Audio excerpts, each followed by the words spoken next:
जय माता की। ओम जयंती मंगला काली भद्रकाली कपालिनी दुर्गा क्षमा शिवा धात्री स्वाहा स्वधा नमोस्तुते। नवरात्रि के 9वें दिन आपको बहुत बहुत हार्दिक शुभकामनाएं, बधाई और शुभाशीष। नवरात्रि के 9वें दिन में माँ दुर्गा के नवम रूप की माँ सिद्धिदात्री स्वरूप की पूजा की जाती है। इनका विधान है माँ सिद्धिदात्री की अंतिम दिन इसलिए पूजा की जाती है क्योंकि इनकी कृपा के बाद से भक्त की कोई इच्छा शेष नहीं रह जाती, या यूँ कहिए कि माँ सिद्धिदात्री आपको आपके पूरे 8 या 9 दिन की पूजा का जो फल है आपको प्रदान कर देती है। जैसे इनका नाम है सिद्धिदात्री, तो आपको सिद्धियाँ अष्टियाँ प्रदान करती है।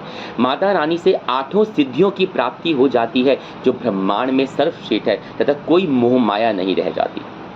इसलिए माता रानी के अंतिम रूप का माँ सिद्धिदात्री की पूजा करने का विशेष महत्व है।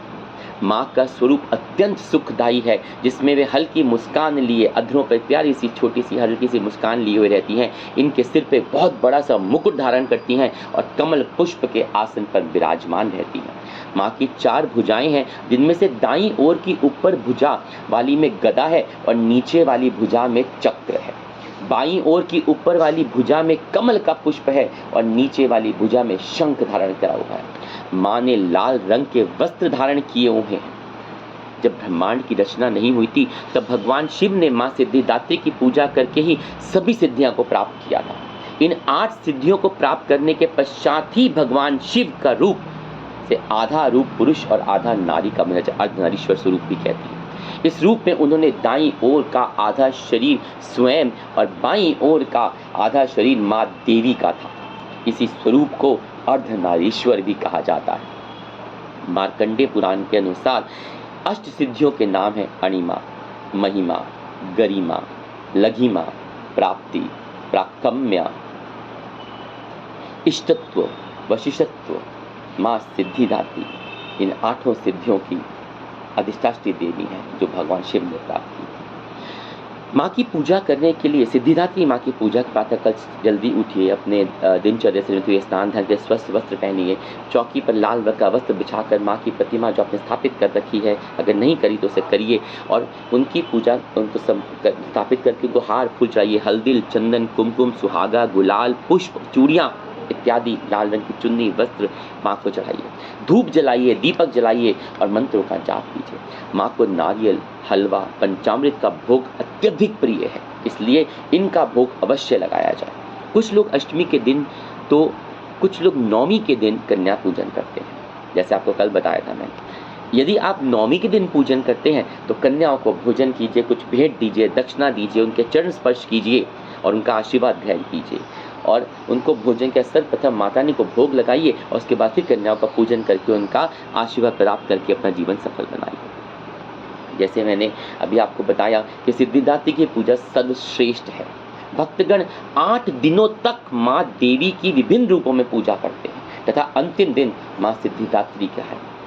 इस अंतिम दिन में भक्त की सभी इच्छाएं पूर्ण हो जाती हैं तथा इनमें किसी प्रकार की इच्छा शेष नहीं रह जाती, अर्थात उसे असीम, उस भक्त को असीम आनंद का, मैं कहूँ परमा आनंद की अनुभूति होती है, क्योंकि माँ सिद्धिदात्री आपको आपकी संपूर्ण इच्छाएं पूरी कर आपको आपके नवरात्रि के इन 8-9 दिन का फल प्रदान करती है। इसी कारण माँ सिद्धिदात्री को विशेष महत्व दिया जाता है।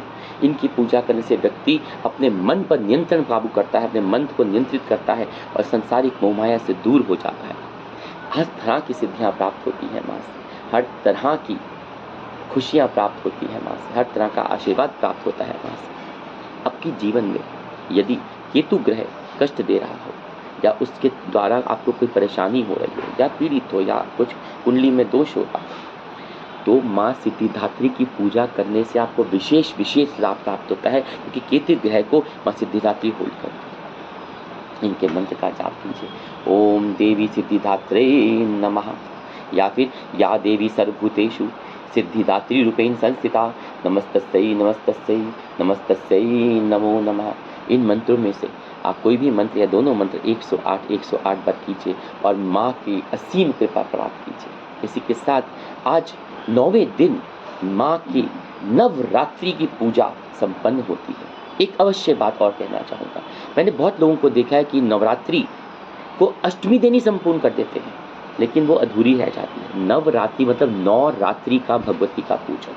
अगर आप खेतरी बीजते हैं, जौ बीजते हैं, उपवास रखते हैं, अष्टमी दिन आप कन्या पूजन करते हैं, उसके बाद अपनी जो जो खेतरी आपने बो रखी होती है, पूजन किया होता है, उसको घर बाहर कर देते हैं, लहसुन प्याज खाना शुरू करते हैं, 9वें दिन आपके सारे ही खत्म हो जाते हैं।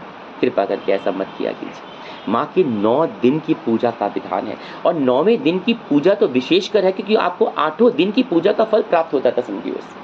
इसलिए 9वें दिन पूजा अवश्य कीजिए।